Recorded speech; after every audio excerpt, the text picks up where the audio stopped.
All right. Good evening, everyone. Thank you so much for joining us. My name is Elisa Bunton, and I am the AVP of Community Affairs at Illinois Tech. And you are joining the book club discussion with author Rita Woods. Rita, if you are not familiar with her, is the author of the book entitled Remembrance, which is just over my shoulder. So I want to share with you the format, and it's going to be basically a conversation between Rita and myself. I'm going to ask her a few questions, and then I'm going to open it up for you, our audience, to participate.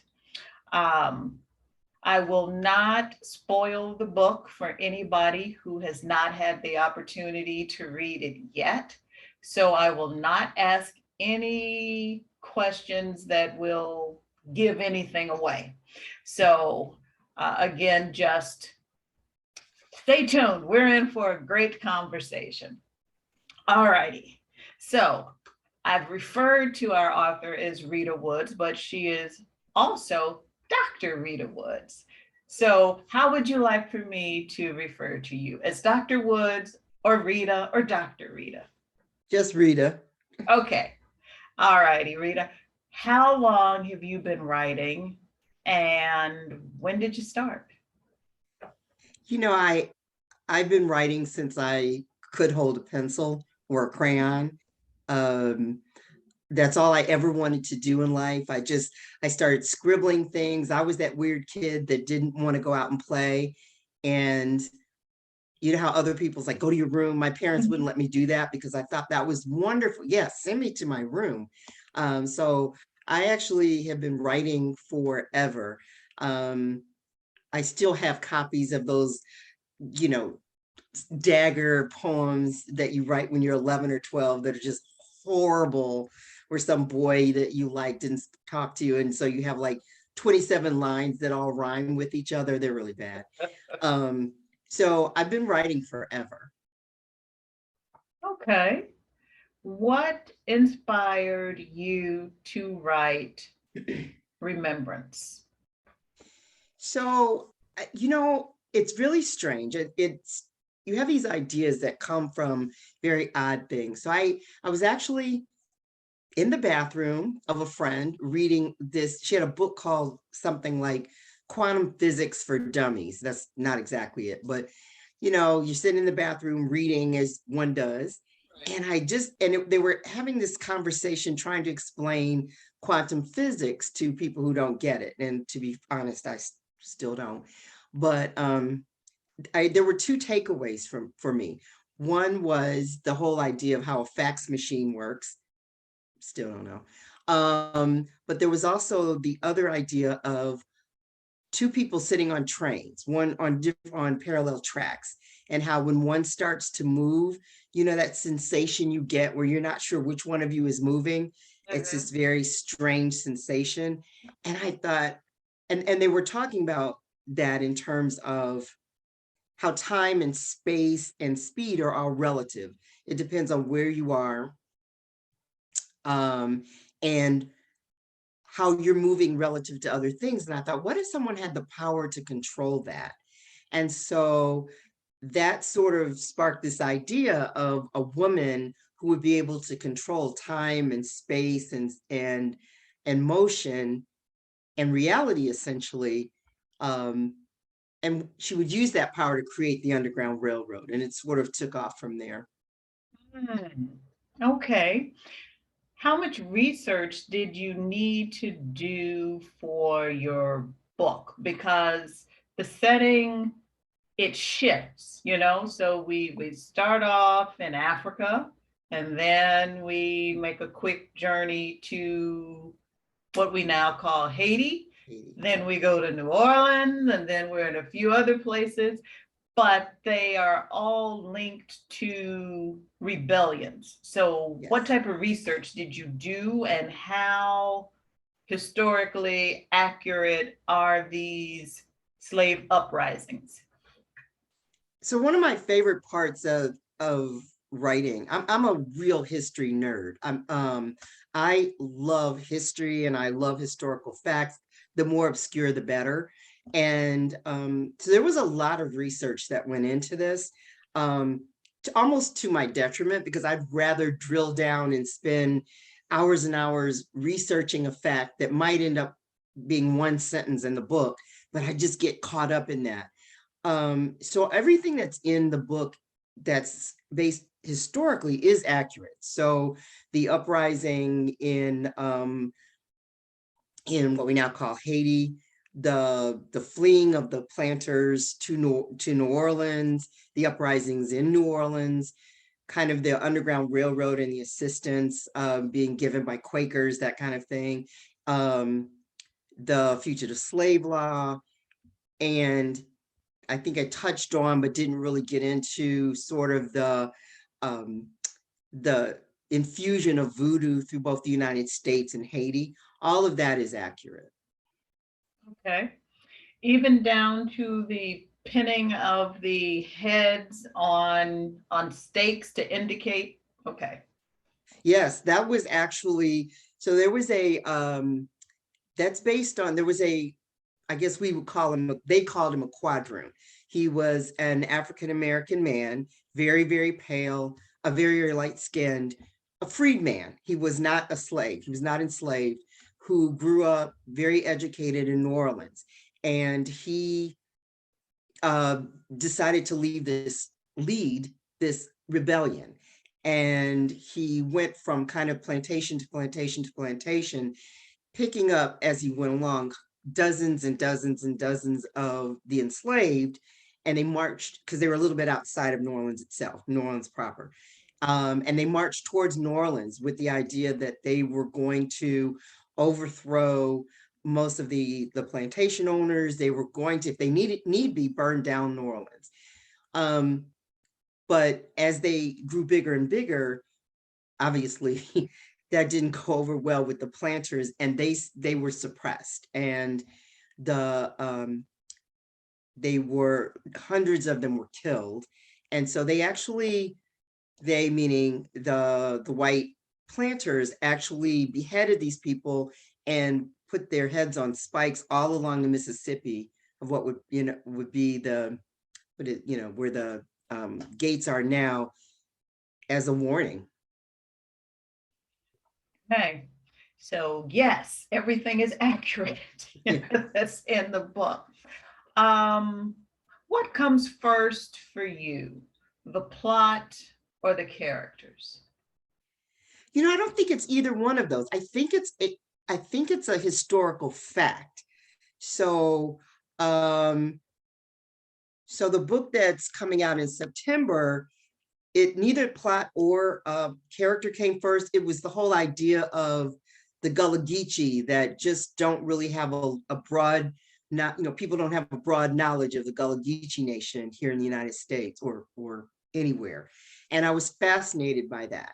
I'm currently writing a book where Detroit is sort of shining forth, as I wanted to spotlight Detroit because it was at one time known as the Paris of the United States. Most people don't know that. They think of Detroit as this, down and out, rusty, dangerous, ugly city. And at one time it was the crown jewel in the United States. So I start with an idea like that. And from Remembrance, it was the whole idea of this being able to control time and space. And then I start kind of wrapping, how can I make that a story around those either historical or scientific or political facts? Okay. So we have lots of female characters in the book. How did you channel them, source them? How did you create them and give them the personalities that you did? I saw a documentary with the late Toni Morrison, and she said she was sitting out, on her lakefront patio, and the character Seethy from Beloved came to her, just rose up from the water Was there anything as dramatic as that happening with you, since we have characters again and from Africa and then in Haiti and so on? How did you create these grandmotherly folks in the book? I think maybe the problem is I don't have a lakeside veranda. Maybe that's what it is. Um, so there's this meme that writers, have that says something like, I don't really write stories. I just stand back and watch characters do crazy shit. And I just write it down and record it. And for me, that's what it feels like. It's like I have a character in mind, but if you think, at least in my case, if you think you're going to tell her what to do, she will mess with you so badly and it just won't work. So Winter, for instance, was supposed to be the main character, and it was supposed to be this little girl and was going to all revolve around her and not wanting to take over the family business, which in this case, the family business was the Underground Railroad. Right. 15 pages, 20 pages in, I couldn't stand the little girl. I hated her. I wanted to kill her off. So that's a problem. If your main character you want to kill off by chapter 2. Pretty much. Yeah. So it sort of started to morph and like, okay, you tell me, Winter, what is it that you want to do? I'll just sit back and I'll just write it down. So that's kind of how the characters come to be. It's like Mother Abigail was certainly there already, but she didn't perform the way I had it. She didn't follow the script. So I just started writing down what she wanted to do. Same thing with Winter, which of course changes very much the story you thought you were telling. Now, So what they don't about, rise up out of the water and tell me anything. I just sit there and write down what they want to do. and what about Gael as a character? Did she end up the way you originally envisioned her? Gael was a little bit closer. She was kind of this gentle thread that sort of seemed to be interwoven and through these other people's stories. And so Gael did turn out more closely. She and I got along much better than me and some of the other characters because she did what I wanted her to do. I didn't want her to be I wanted her to be a little happier and have a happier ending than she ended up having. But she actually stuck to the script a little bit closer than everybody else. All right, we talked a little bit about this before the recording start, and I'll bring him into the conversation now.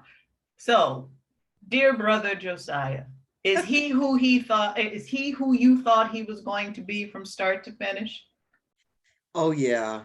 I love Josiah. He's so creepy.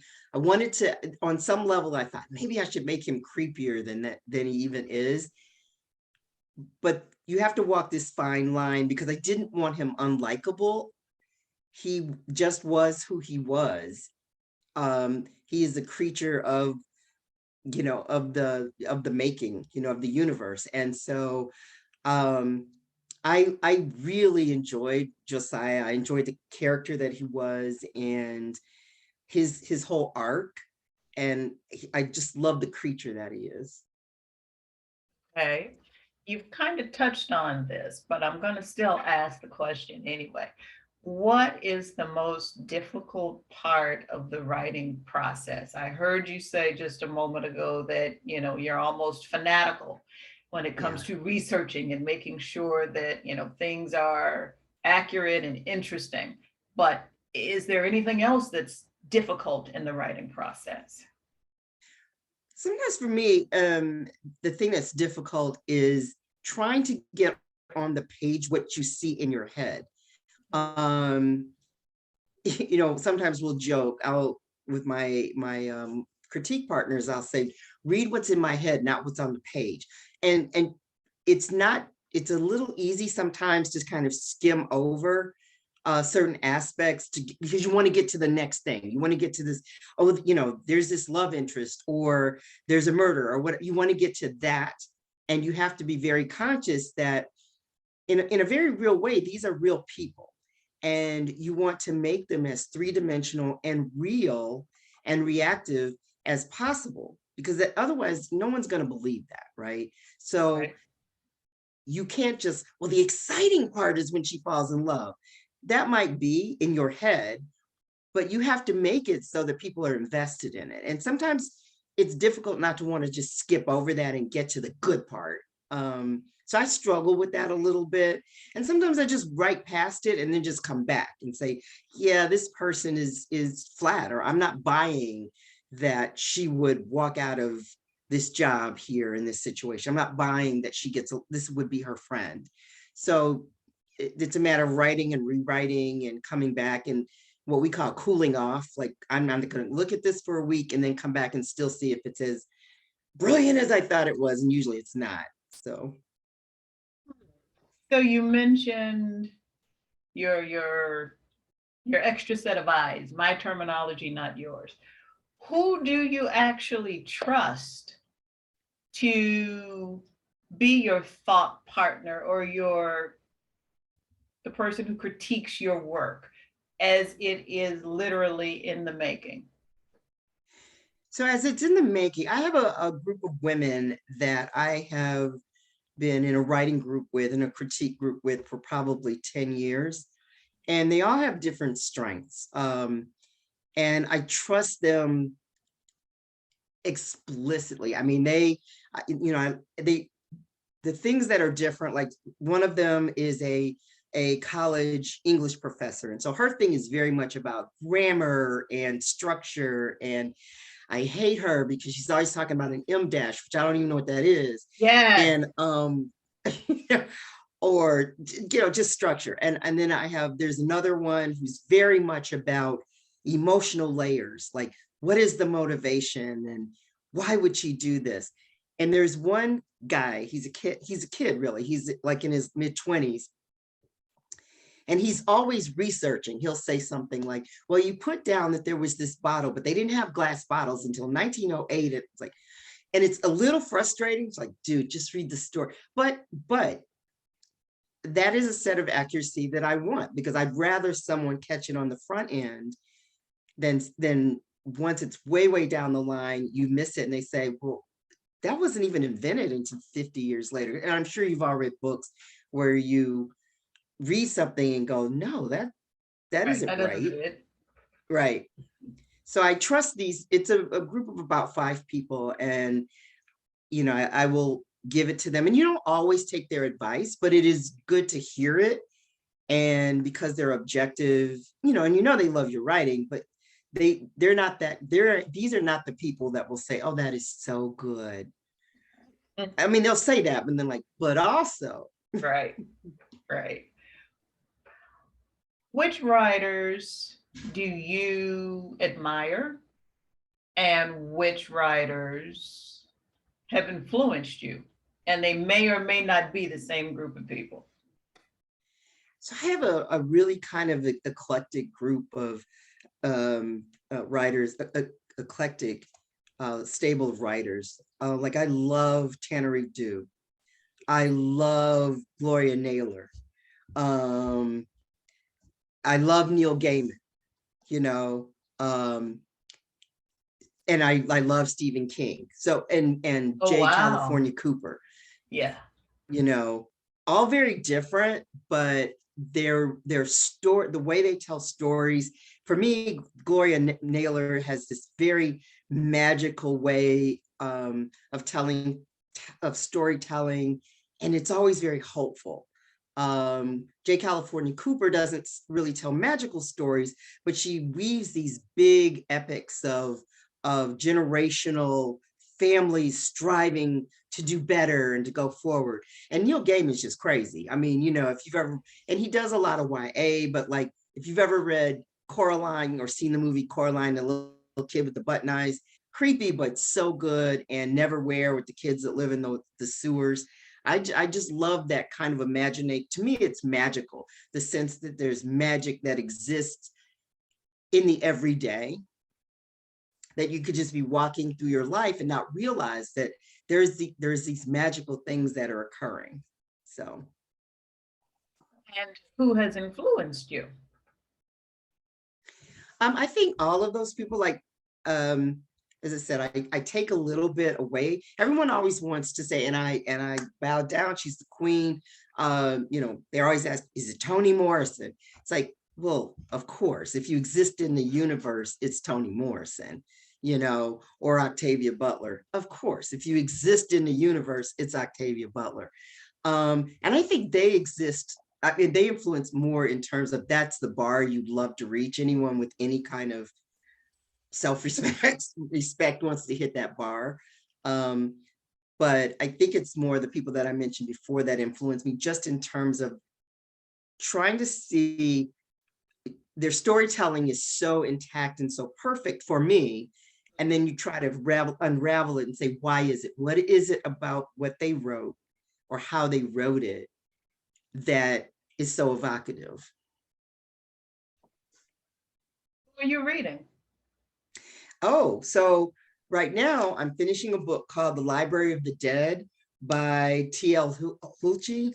And he's a Zimbabwe writer who grew up and lives in Edinburgh in Scotland.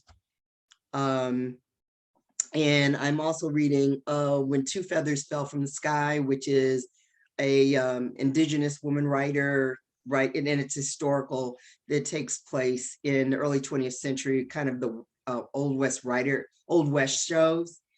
So it talks more about the history of, how the indigenous people were treated and the racism around their people. Whereas the Library of the Dead is more fantasy.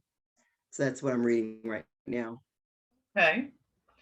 If you could spend a day with another popular author, either past or present, who would you choose and why? I really would like to spend the day with Gloria Naylor. There's two reasons. Number one, her stories just touch me so deeply, but also when I was first starting out, I sent her totally unsolicited to her. I found her home address and I sent her this short story I wrote, which in retrospect was really bad. But Was it really bad? it was kind of bad. It wasn't great. Let's just say it had potential. But Okay. she actually took the time, at the time she was touring and teaching, she actually took the time, and I still have that, to write me a 5-page single-spaced letter, encouraging me and saying, you have a great voice. Here's the issues that I found that you might want to look at in your story. Here's the things that worked for me. And that was so like, wow, just, and I would love to be able to sit down with her now that, 10 years later and say, look, this is what has come to fruition. Hmm. Wow, that's a very powerful story. Yeah. Hmm. So kind. So incredibly kind. Yeah, yeah. Wow. So Remembrance is part of the sci-fi or fantasy genre. How do you see the relationship between science fiction, sci-fi, and culture? So I think sci-fi sort of can serve two purposes, or even more probably. But I think science fiction has the ability to serve as a metaphor for culture. So rather than approaching something head on, whether that be politics, gender or race issues, climate, if you look at a lot of the really well-written science fiction, they take on these issues in a way, just think of Star Trek, it was really addressing some very, very deep issues, but that you do it from the safety of, this is fiction, but you're telling these kind of allegorical stories about your surroundings. And I think I think that's what science fiction and fantasy has the ability to do. In addition, there's that saying that it's only science fiction right now, right? Because if this was 70 years ago and you started talking about something like an MRI machine, right? That would have been science fiction, but now that's our reality. So it also can serve as sort of a roadmap to what could be, I think. So talk to us about the boundaries between sci-fi and reality when you're writing. How do you blur them? How do you blend them? Or don't you? I think you tell the story. So if the story, for instance, is because there always has to be a theme, no matter what kind of writing you're doing, whether that's romance or fantasy, space opera, there still has to be an underlying theme, right? So that can be, and for me, that is often defined by relationships. In Remembrance, there's the relationship between Winter and Mother Abigail. There's the relationship between what Winter sees as her place in the world. So no matter what kind of writing you're doing, you have to have that thematic underpinning. Otherwise, it doesn't work as a story, I don't think. The science fiction part of it or fantasy part of it comes because for me, I think there's so much magic and so much mystery and so many mystical things in the world that I think I can sometimes tell those stories, those deep thematic stories about relationships through that lens more clearly than just a straightforward, let's talk about a mother-daughter relationship. Okay. Yeah, I definitely see that in the book. I want to ask you specifically about Remembrance. What do you want the readers to take away from the book? I want to, I always think that the underlying theme of that for that is resilience and hope. I don't want these women to be perceived as victims. I'm saying women, the people in this story to be perceived as victims. They own their own destinies once they were able to escape. And no matter how devastating or how much despair, everyone in the story, I think, suffered a major loss. And yet they were able to build something from that. And for me, that's the most important thing that I would like people to take away from that, but also the history that underpins it as well. You know, I think it's a success, honestly, Alicia, when someone says to me, did that really happen?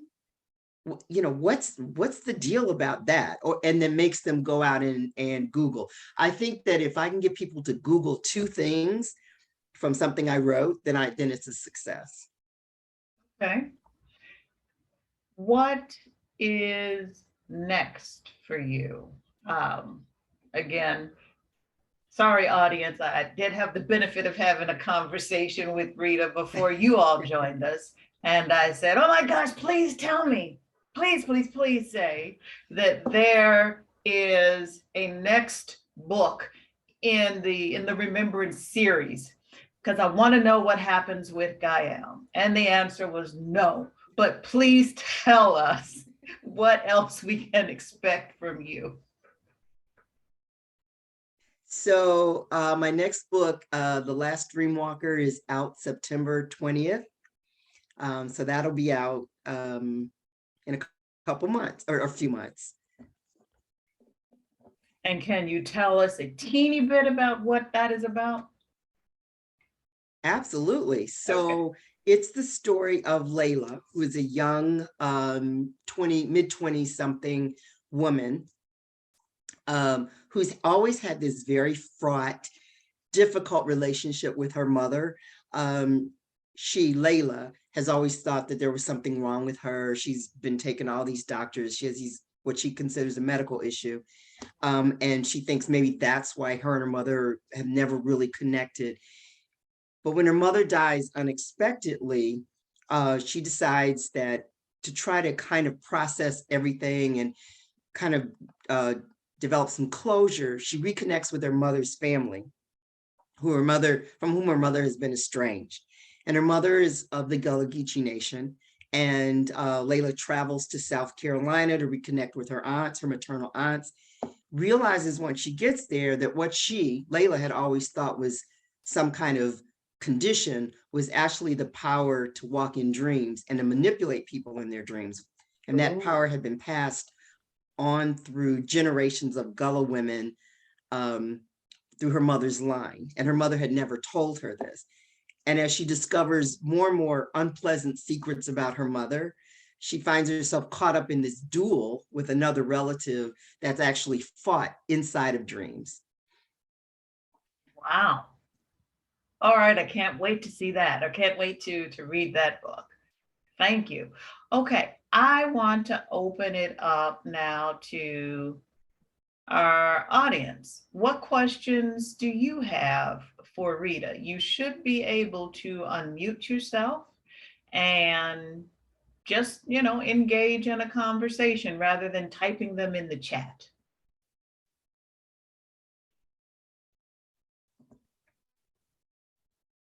And don't everybody speak at once.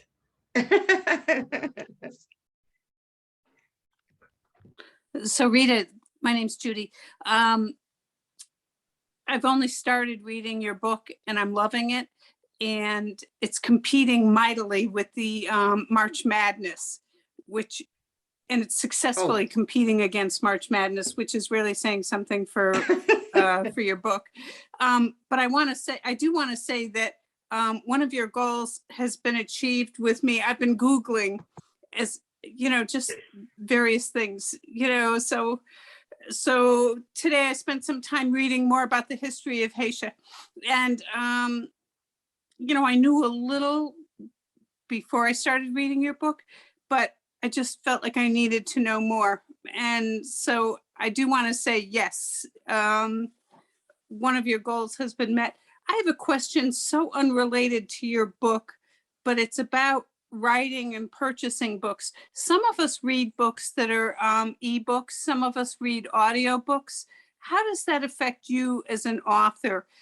I very often will, when I get an ebook and I download, I will also try to buy the print book because I feel like, with the ebooks that's not necessarily very beneficial to the author ultimately. So it's a really complicated, I'm sorry, go ahead. That was really it. So it's a really kind of complicated calculus in terms of our sales, because I think that's what you're asking about, the business of it. The pre-orders are super important just because when all those things that make like the New York Times bestseller, a lot of it has to do with pre-orders and that kind of thing. The ebooks we actually do get percentages of, and they do count towards our total sales.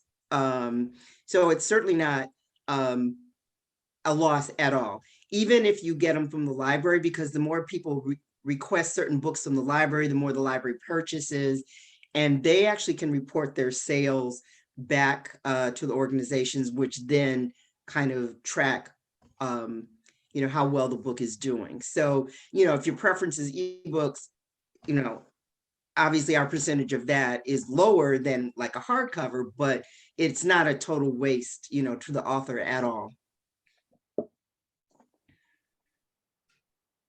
Thanks, Judy. Alma, I see that you have come off of mute. Well,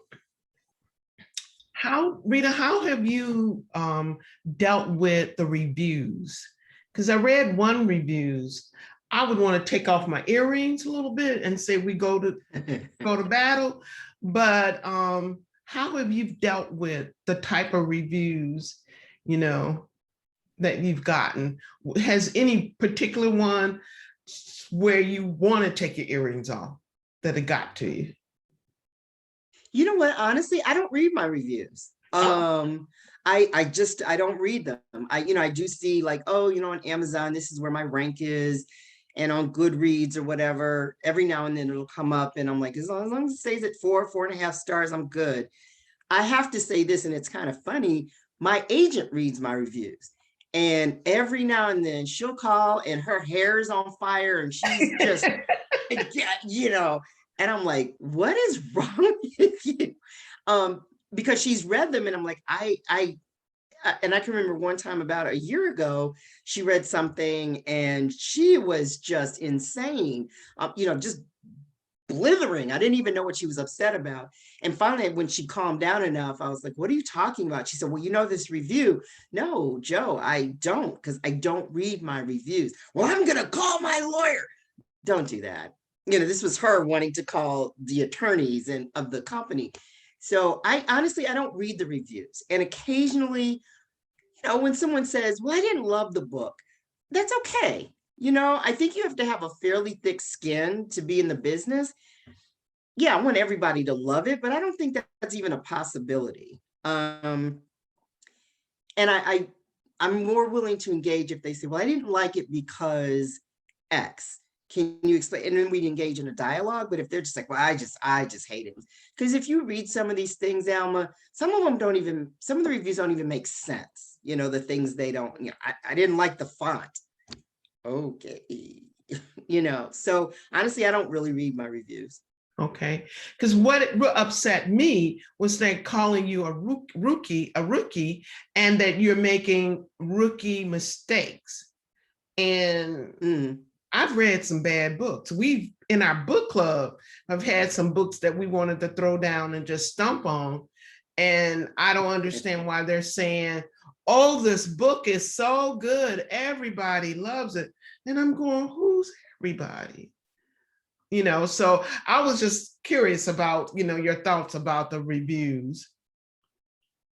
Because there are also, I mean, like to your point, I've read books that everyone said, oh, this is the book. This is the book. And you read and go, I don't get it. But again, that's why there's so many authors and so many books, and I'm okay with that. Okay. I mean, if your criticism makes sense, I mean, because you can always learn, right? You can always go, oh, maybe I could have done that better. Let me think about that for the next book. Maybe I could have made this a little clearer. Maybe I could have threaded this theme in a little bit better. But, you know, I'm not going to take it to heart. And, you know, overall, like from what I hear, the good reviews are more than the bad ones, but I just don't read them. I don't need that kind of thing. I don't need that in my head. Okay. All right, Barb, TJ has a question.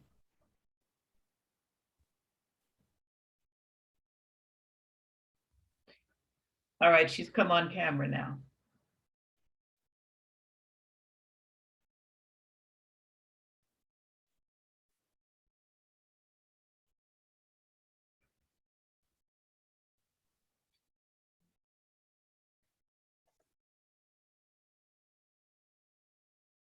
You're muted, Barb. And Barb, I'm going to ask you to unmute yourself so you can. Okay, I just unmuted. Okay. I'm sorry, I was muted. Can you repeat it, please? TJ, I was muted. Yeah. Now she got. Okay, what she said was, I remember what you said. I was wondering about how does your writing impact you? Do you get depressed? Do you get frustrated? I'm just wondering, do you think about things and put things on hold for a while if you get in a space where you are sad or depressed or angry? Or no? That's actually a really good question. There are okay, times... wait a minute. I'm sorry. Wait a minute. Okay, you're small. Can you make her larger? I can't see. You're small. Can you make, and I can't pin her. If I pin her, then you will no longer be on Spotlight, but I'm gonna. Oh, because okay. You have Rita spot. I need to see TJ. I have TJ spotlighted. Okay, but on my end, it's showing that she is spotlighted. And she isn't spotlighted on my end. Okay.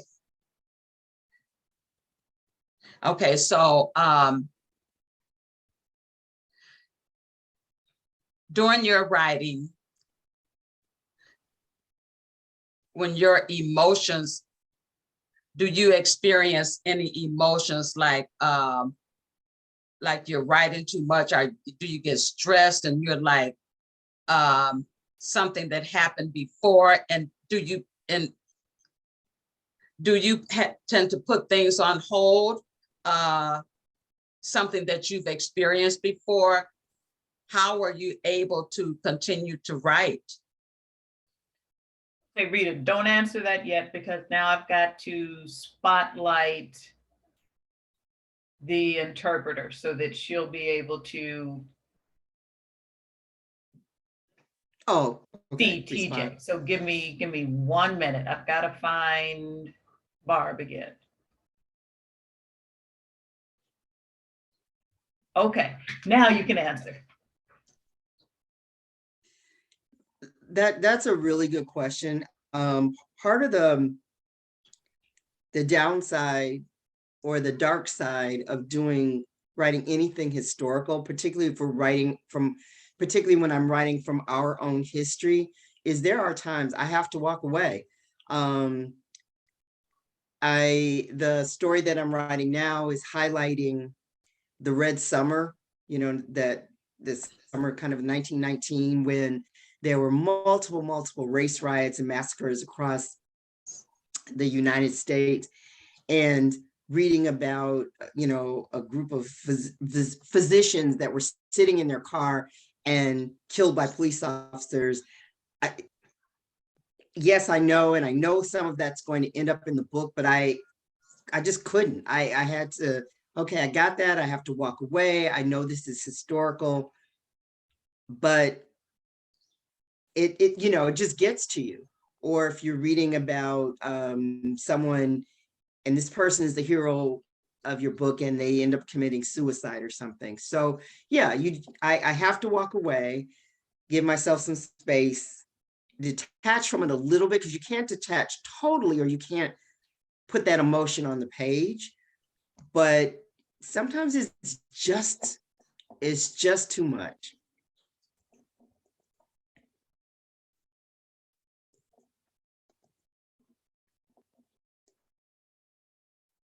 All right. Any other questions? I'm trying to scroll through and see if anybody else has removed themselves from mute.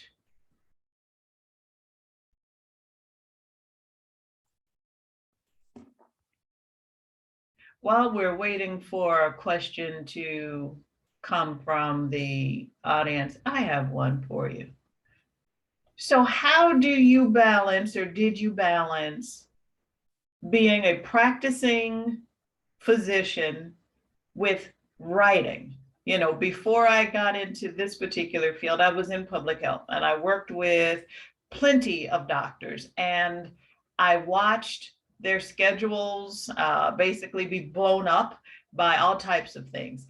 How on earth did you manage to do everything all at once? Where and when did you carve out time to actually write? So I was getting up like at 4:30, 5 o'clock in the morning, and that would give me at least an hour and a half to 2 hours to write before the house woke up, and then I had to go to work. And then pre-COVID, what we tried to do was I would meet with my my critique group. Most of them live in Indiana or not here. And we would get a hotel room, like in the, Marriott or something, the Hilton, and we'd each have our own room, and we would just write and write and write for 5, 6, 7 hours a day, get together, drink lots of wine, and then go back to writing. So it would be kind of like a mini retreat, 3 to 4 times a year. Since COVID, it's been, obviously that's not been happening, although we're still trying to meet. That seems to be getting a little better. I do, in all honesty, and I want people to realize that I don't always handle it well. Particularly now, publishing is messy. So I have the issues, I have Remembrance out, I have the new book coming out, I have a third book due. Now that things are opening up, I'm starting to go to festivals again. And so it's always this this juggling act of where am I supposed to be and what am I supposed to do? And I don't always feel like I'm doing it well. Sometimes I just throw food into the kitchen at the family and go for it. You're on your own. Or call DoorDash and like, I don't know what's getting delivered. So, and I don't want people thinking that that I have it all together, because I don't think that's fair to other people who want to be writers, to think, yes, I'm sitting in my little writing shed and it's all beautiful. I'm watching the sunrise and drinking my coffee. Because like, yeah, that is not, it's the Characters cat's in there emerge throwing up from in the the bathroom mist. right now. Yeah. Right. My cat's in there eating his own vomit right now. So it is not always pretty. And sometimes I have a wonderful agent who I'm going to have to call this week and just say, I'm not going to hit my book 3 deadline. I'm just not. So it's a struggle all the time trying to find ways to make it work. So Rita, what would it feel like where you wouldn't have to practice medicine anymore and you can just write? What does that It would look feel like? like heaven. It would feel like heaven to be able to, because right now it's 2 jobs. I'm working 2 jobs, right? You go in and you work that time, and basically I'm a zombie, a drooling, blithering zombie when I come home from work. And it was really bad during COVID because it was just like, I'm gonna lose my mind. And then you have this, right? So like yesterday, I came home at lunchtime. I came home at lunchtime, put on some makeup, did an interview with NPR, rubbed off the makeup because you can't wear makeup with a mask because you look like a clown, then ran back to the office for 6 more hours, right? And then of course I walk in the office and say, you had a meeting with your boss. Did I? I think I missed that. Did you tell him I was in the bathroom? So I think it would be ideal. And that is sort of my goal at some point, to be able to say, I just want one job. And I want that one job is to create new universes and magical worlds. Makes sense. Yeah. So when you're in a tight spot, what character comes to life and gives you advice? In a tight spot in terms of? Well, just the fact that, okay, just like you missed the appointment with your manager or your director, or when you're just in general, a certain character will come up and speak to you. Because, it's almost like your mama, like she's saying that, you're not supposed to be doing that, who comes to you and sort of like gives you advice. Did you ever see that movie? What is it? Taylor Tinker Spy? Yeah. There was this Russian guy. Okay. And they were on the bridge, and the main character says to him, well, you could be assassinated. And he goes, yeah, I'm going to smoke this cigarette. And the line to him was, do you ever worry? And the Russian guy basically says, would it help? And I try to channel that, like, okay, I can be really upset about this, but it's not going to make any difference. So. All right. So you have no ghosts of characters. No, right. I don't have a ghost. I just try to, breathe in peace, blow out calm, All right. It's a shame you can't be like Mother Abigail and just get in there in between those seams of time and just sort of shift things. Would be lovely. Absolutely. Wouldn't that be great? Just to tell people, I was there. And we talked about this, that, Absolutely. and the other thing.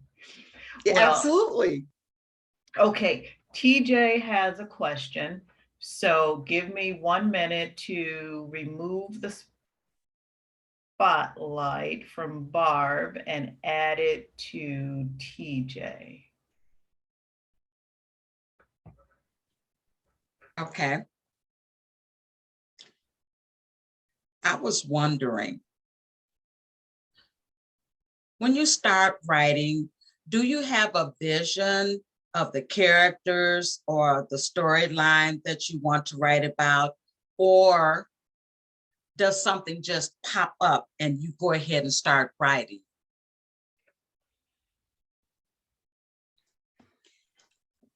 I actually have an idea about the story that I want to tell. Um, I have a beginning and I very often have the end. Wait. It's the middle I often struggle with. Hold on 1 second, Rita. Okay, I'm she sorry. said, hold on. Okay, now Barb, Oh, now, okay. you are now highlighted so TJ can see you. So yes, now Okay. answer Rita. Okay, now answer Rita. Okay, so I always have an idea about where I think the story's going. I pretty much always know the beginning and I think I know the end. It's the middle I struggle with, but to be clear, it doesn't always work out that way because the characters don't always cooperate and or the story doesn't cooperate. You find out in the midst of researching or writing that that won't work, or the characters as you come to know them better, because as you write, you get to know your characters better and better. When you first start, at least for me, they're kind of tropes, or at least they're sort of shadows of the characters that they become later. You get to know, oh, she hates this color, or this happened to her in high school. None of that appears on the page, but it informs the kind of person that you're writing about. Why did she marry that guy? And what is it about him that's attractive? So very often the story changes, particularly in the middle. The end still kind of resembles what I thought was in the beginning, but not always exactly. So no, I don't usually just sit down and just start writing. I usually have a pretty good, I think I have a pretty good idea about where what I think the story is, even though it doesn't always end up that way.